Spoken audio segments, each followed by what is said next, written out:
नमस्कार साथियों, UP RO exam जो कि 27 जुलाई 2025 को कंडक्ट किया गया था, उसकी आंसर की भी आ चुकी है। हमने उसको देख लिया।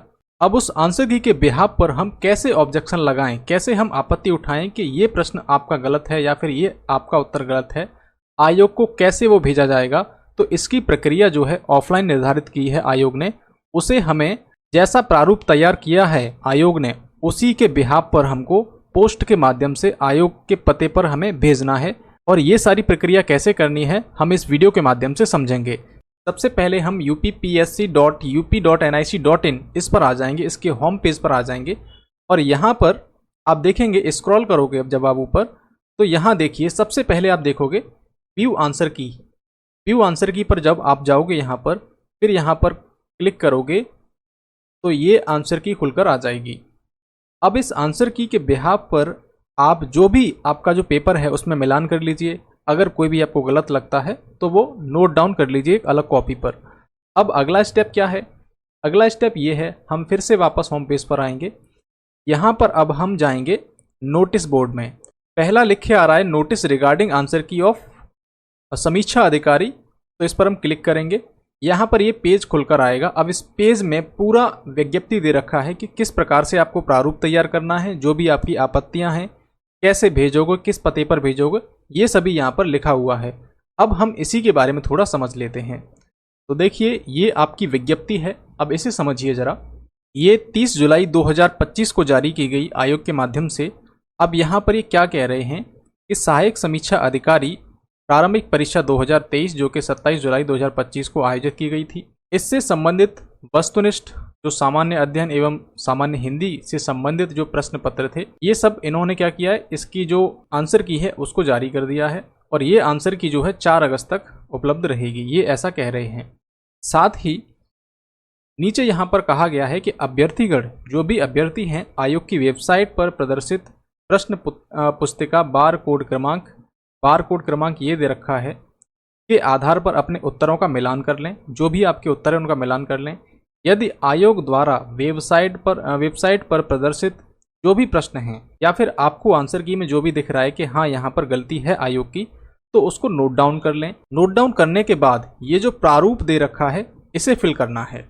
अब देखिए, यहाँ पर ये कह रहे हैं इस संबंध में अपना प्रत्यावेदन या फिर आपत्ति संगत साक्ष्य, मतलब साक्ष्य भी लगाने होंगे, प्रूफ भी लगाना होगा कि आप किस बेस पर ये कह रहे हो कि हमारा जो तथ्य है वो सही है जबकि आयोग का उत्तर गलत है। नीचे दिए गए प्रारूप पर अनिवार्यतः सामान्य अध्ययन प्रश्न संख्या 1 से लेकर 140 तक व सामान्य हिंदी जो है 140 से 200 तक के बीच में है। अलग अलग प्रत्यावेदन मतलब अलग अलग प्रारूप बनाना है। हालांकि ये जो प्रारूप अलग अलग बनेगा वो एक ही लिफाफे के अंतर्गत भेजना है, लेकिन अलग अलग बनाना है, हिंदी का और जीएस का दोनों का अलग अलग। निर्धारित प्रारूप पर सामान्य अध्ययन से संबंधित प्रश्न एवं उससे संबंधित साक्ष्य उसके साथ में जोड़ना है तथा निर्धारित प्रारूप पर सामान्य हिंदी से संबंधित प्रश्न एवं उससे संबंधित साक्ष्य एक साथ आयोग को एक ही लिफाफे में, ठीक है, एक ही लिफाफे में भेजना है। कहाँ पर भेजना है? जो परीक्षा नियंत्रक अतिगोपन अनुभाग उत्तर प्रदेश लोक सेवा आयोग प्रयागराज, ये इसका पिन कोड है, को संबोधित हो। डाक के माध्यम से या फिर आप आयोग के काउंटर पे जा सकते हैं और 5 अगस्त 2025 को शाम के 5 बजे तक आप इसे जमा कर सकते हैं। उसके बाद ये जमा नहीं होगा। या तो आप स्पीड पोस्ट लगा दीजिए या फिर डायरेक्ट लोक सेवा आयोग के काउंटर पे जाइए, वहां पर जमा कर दीजिए 5 अगस्त 2025 से 25 को 5 बजे से पहले। यहाँ पर स्पष्ट क्या किया गया है, बिना साक्ष्य के अपठनीय व असंगत साक्ष्य युक्त तथा प्रश्न पुस्तिका बारकोड क्रम संख्या ये जो दे रखी है, इससे भिन्न बारकोड क्रम संख्या के आधार पर प्रेषित आपत्तियों पर विचार नहीं किया जाएगा। पहली बात तो यहाँ पर यह है कि आपको साक्ष्य प्रोवाइड करने होंगे। जो भी आप तथ्य कहोगे कि ये प्रश्न हमारा सही है और ये हमारा उत्तर सही है और इसके संबंध में हम ये साक्ष्य प्रस्तुत कर रहे हैं, तभी वो माना जाएगा। दूसरी बात यहाँ पर ये कह रहे हैं कि जो भी प्रश्न पुस्तिका है, जैसे इन्होंने आंसर की जारी की थी, अपने आंसर की देखी होगी यहाँ पर, यहाँ जो प्रश्न पुस्तिका बारकोड क्रमांक की बात की जा रही है वो ये वाला है। ये कौन सा है? जो आंसर की जारी की है आयोग के द्वारा। तो इसका ये क्रमांक है। इसी के बेस पर हमें प्रश्नों की संख्या डालनी है कि कौन सी प्रश्न संख्या हम लिखेंगे यहाँ पर। तो आगे देखिए, अब यहाँ पर आयोग जो है उसने प्रारूप भी बता दिया है कि आपको कैसे करना है। सबसे पहले तो इस जगह आपको अपना नाम लिखना होगा, आपका रोल नंबर क्या है, परीक्षा का नाम और सब्जेक्ट कौन सा है। आपका सामान्य अध्ययन है तो सामान्य अध्ययन, या फिर आप सामान्य हिंदी की बात करेंगे तो सामान्य हिंदी लिखेंगे। हिंदी का और जीएस का अलग अलग प्रारूप बनाना। यहाँ पर प्रारूप में लिख रहे हैं, पहले आप लिखोगे क्रम संख्या, फिर क्या लिखोगे, वेबसाइट पर प्रदर्शित प्रश्न पुस्तिका बारकोड क्रमांक, जो अभी मैंने आपको दिखाया था 71033809, ये वाली जो आंसर की होगी इसके अनुसार प्रश्न संख्या और प्रश्न, जो उस आंसर की में प्रश्न संख्या है और प्रश्न है वही यहाँ पर लिखना है आपको। जिस पर आपको आपत्ति है वो यहाँ पर लिखना है। प्रश्न संख्या किसके अनुसार होगी, जो आंसर की है, आंसर की का बारकोड क्या है 71033809 के अनुसार। यही आंसर की का बारकोड सभी इसमें चलेगा, ठीक है, तीनों में। यहाँ पर आपको प्रश्न और उसकी संख्या लिखनी है। यहाँ पर क्या लिखना होगा, आयोग का उत्तर, उस प्रश्न का उत्तर क्या दिया आयोग ने, विकल्प भी लिखना है, साथ में लिखित उत्तर भी लिखना है। और आगे क्या लिखना है, देखिए इस वाले कॉलम में लिखना है आप क्या उत्तर देना चाहते हो, वो लिखना है, विकल्प भी लिखने, साथ में लिखित उत्तर भी लिखना है, और साक्ष्य क्या है इसके संबंध में वो लिख दीजिए यहाँ पर। साथ ही यहाँ पर नीचे अभ्यर्थी के हस्ताक्षर, जो भी आप प्रारूप तैयार करोगे उसमें नीचे अपने हस्ताक्षर भी करोगे। तो ये आपका प्रारूप था। अब इसका एग्जाम्पल देख लीजिए, जैसे कि मैंने ये एक यहाँ पर बनाया है। यहाँ पर आप अपना नाम लिखोगे, रोल नंबर, परीक्षा का नाम और विषय का नाम, ठीक है। यहाँ पर आप हेडिंग भी दे सकते हैं, मैंने ऐसे ही दे रखी है, आप भी दे सकते हैं कोई भी। अब आगे देखिए कैसे करोगे, क्रम संख्या पहले लिख लो 1, फिर 2, जितने भी प्रश्न हो उसके हिसाब से 1 2 3 4 इस तरीके से यहाँ लिखते चले जाओगे।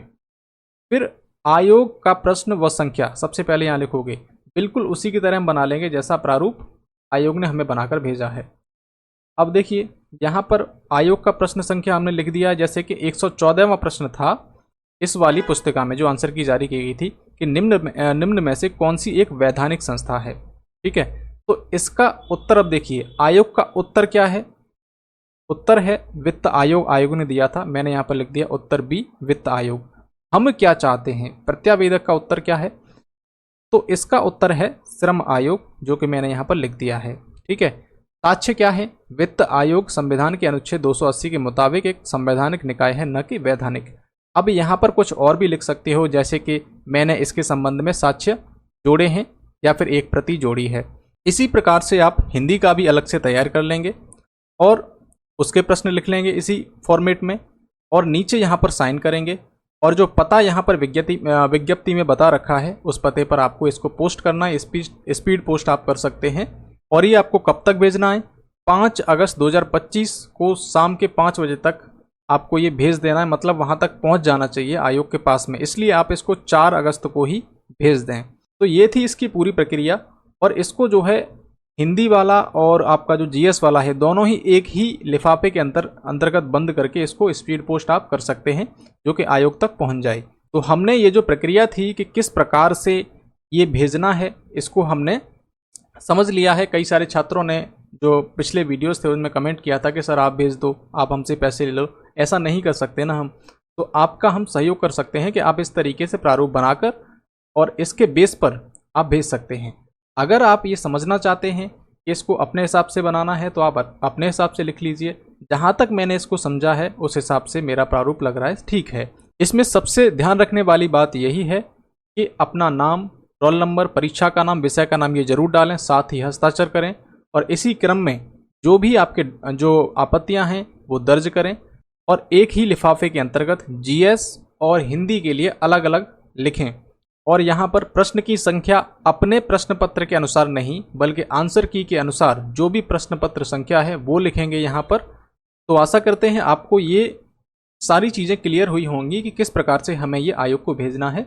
अगर आपने आरओ की आंसर की वाली वीडियो नहीं देखी है, जहाँ पर मैंने बताया है कि किस प्रकार से उत्तर आयोग के गलत हैं, विद प्रूफ के साथ में मैंने ये चीज़ साबित की है, वहां जाकर आप देख सकते हैं, या फिर आपके सामने एक वीडियो शो हो रहा होगा जहां पर जाकर आप देख सकते हैं।